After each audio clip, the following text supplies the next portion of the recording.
Você já deve ter ouvido falar todo e qualquer tipo de afirmação a respeito de fibras. Por exemplo, se você não comer fibra, o seu cocô não vai sair bonito. Se você não comer fibra, você vai ficar entupido. Mas será mesmo que as fibras são essenciais? Ou será que depende do contexto alimentar? Fica comigo nesse vídeo para entender por que as fibras elas podem ser importantes, mas depende do contexto alimentar. E se você tiver em uma dieta cetogênica ou carnívora, muito provavelmente você não precisa delas. Os dois tipos de fibra, solúvel e insolúvel, juntos formam uma espécie de gel que retarda o processo de digestão e absorção dos carboidratos. Essa diminuição da velocidade de absorção dos carboidratos, que é observada, por exemplo, quando você come uma fruta ou quando você come algum legume, faz com que o fígado tenha uma conversão mais lenta dessa energia em gordura, diminuindo então a possibilidade de resistência à insulina. Ora, se eu tenho uma dieta que não tem carboidrato, como é o caso, por exemplo, de uma dieta carnívora, ou uma dieta que tem muito pouco carboidrato, como é o caso de uma dieta cetogênica, se eu não tenho carboidrato na dieta, eu não preciso de fibra para retardar a absorção dele. Essa absorção mais lenta de carboidratos, que acontece por ação das fibras, faz com que você tenha menos picos glicêmicos, uma excursão glicêmica menor. Isso significa que se você tem uma boa ingestão de fibra junto com o carboidrato, você tem a perspectiva de uma menor variação glicêmica. E essa variação glicêmica sendo menor, é com certeza mais saudável. Agora, voltamos mais uma vez à dieta. Se você tem uma dieta desprovida de carboidrato, você não tem excursões glicêmicas, você não tem picos glicêmicos, você tem uma variabilidade glicêmica muito menor, exatamente pelo fato de você não ingerir carboidratos.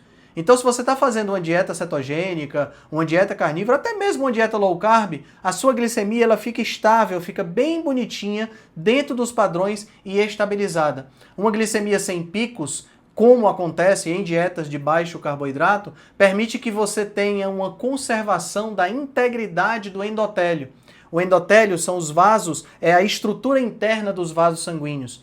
Por dentro dessa estrutura nós temos o que nós chamamos de glicocálix. E a estrutura do glicocálix, quando ela é agredida pelo excesso de carboidrato, ela demora de 24 a 48 horas para se recuperar. E é exatamente a agressão à estrutura do glicocálix que acontece com o tabagismo, com a hipertensão, mas também com os picos glicêmicos, que faz e que causa o surgimento das placas de aterosclerose. Portanto, se você tem uma alimentação rica em carboidrato, aí sim, talvez você precise de fibra para diminuir os picos glicêmicos. Mas se você não come carboidrato na dieta, as fibras são desnecessárias. Outro argumento em prol das fibras é de que as fibras elas serviriam de alimento para as bactérias boas da nossa microbiota. Sugere-se que exista uma microbiota saudável. No entanto, não existe nenhum estudo que mostre que uma microbiota XYZ é mais saudável do que uma microbiota ABC. O que existe são estudos que correlacionam uma microbiota do tipo XYZ a uma alimentação rica em vegetais, rica em fibras, e uma microbiota do tipo ABC a uma alimentação rica em ultraprocessados e junk food. No entanto, não existe consenso a respeito disso. Quando você pega, por exemplo, a microbiota dos Hadza, eles têm a microbiota que equivaleria à microbiota não saudável de um indivíduo do Ocidente. Por que será? Porque a microbiota, pessoal, ela é uma identidade, ela é uma impressão digital da pessoa. Portanto, a ingestão ou não de fibras, ela não vai determinar se a sua microbiota é saudável ou não. Ela vai influenciar na sua microbiota, sem sombra de dúvidas, mas ela não vai determinar se a sua microbiota é saudável ou não, simplesmente pelo fato dessa microbiota ter características individuais. Então, se comer fibra não vai determinar se a sua microbiota é saudável ou não, então elas são desnecessárias. Outra sugestão de que as fibras são importantes é porque elas dariam mais saciedade, não só pelo volume da alimentação, mas também por transitarem pelo intestino, formando o bolo fecal e gerando essa questão da saciedade. No entanto, nós sabemos também que uma alimentação de baixo carboidrato, rica em proteína e rica em gordura, tem, por característica, um aumento da saciedade. E não só isso. Esse aumento da saciedade é um aumento que vem acompanhado de uma nutrição extremamente positiva para o corpo. Ou seja, não é só volume que está sendo agregado por conta da ingestão das fibras, como é o caso dessa ingestão, mas sim por conta de uma nutrição adequada. Portanto, uma alimentação que é pobre em carboidrato, rica em gordura e proteína, ela não só vai te dar saciedade, como ela vai te dar nutrição adequada. Ela vai te manter sem fome por mais tempo e bem nutrido. Nós sabemos que as fibras, elas são metabolizadas pelas bactérias intestinais e essa metabolização pelas bactérias intestinais produzem os famosos ácidos graxos de cadeia curta.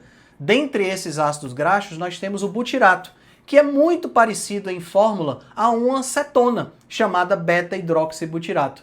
E olha só que interessante, não só a manteiga, por exemplo, é riquíssima em butirato, mas quando você está numa dieta cetogênica, ou numa dieta carnívora, ou dieta de baixo carboidrato, o teu corpo vai produzir o beta-hidroxibutirato. É isso mesmo, você vai produzir o próprio alimento para os colonócitos, para as células do intestino. Então não há necessidade de você ingerir fibras, porque essas fibras que iriam produzir o butirato, você já está produzindo o butirato para as suas células intestinais e está ingerindo também, se você estiver ingerindo, por exemplo, gordura proveniente dos lácteos. Outra razão pelas quais as pessoas sugerem que você tem que ingerir fibra é porque se você não comer fibra, você vai ficar literalmente entupido, você não vai ter trânsito intestinal. No entanto, existem evidências de que uma quantidade de fibras pode aumentar os problemas de constipação e não diminuir. Já pensou? Você come mais fibra e ao invés de você ir mais ao banheiro, você fica entupido por conta do excesso de fibra. A melhor forma de você tratar problemas porventura de constipação é aumentando a gordura da sua alimentação. A gordura não só vai fazer com que as fezes se tornem mais macias, mas também vai fazer com que o trânsito intestinal aconteça de forma mais tranquila para facilitar a evacuação. Pessoas que têm uma dieta de baixo carboidrato ou de nenhum carboidrato, como é o caso da carnívora, vão ao banheiro tranquilamente. Muitas vezes não vão ao banheiro todos os dias, porque, não sei se vocês sabem, mas as fibras é que apodrecem lá dentro do intestino.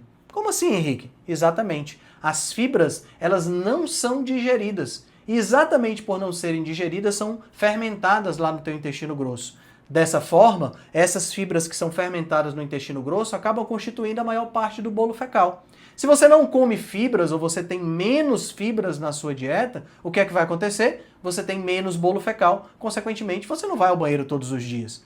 Isso não significa que você está constipado, pelo contrário, isso significa que você tem um intestino saudável. Então as fibras, elas realmente são importantes, mas elas são importantes em um contexto de uma alimentação rica em carboidratos, uma alimentação rica em carboidratos refinados e rica em ultraprocessados. Você não precisa de fibras se você tem uma alimentação de baixo carboidrato, cetogênica ou carnívora, pelo simples motivo de que você não tem os fatores agressores presentes nos carboidratos quando você está em uma dieta baixa desses mesmos nutrientes. Então você não precisa de fibras se você estiver fazendo uma dieta de baixo carboidrato. Gostou da ideia? Muito bem, compartilhe esse vídeo com quem ainda se empanturra de fibra e não sabe por que está o tempo todo empachado, cheio de gases. Talvez essa pessoa vá gostar dessa informação e mude a dieta, proporcionando para o corpo dela e para ela muito mais saúde.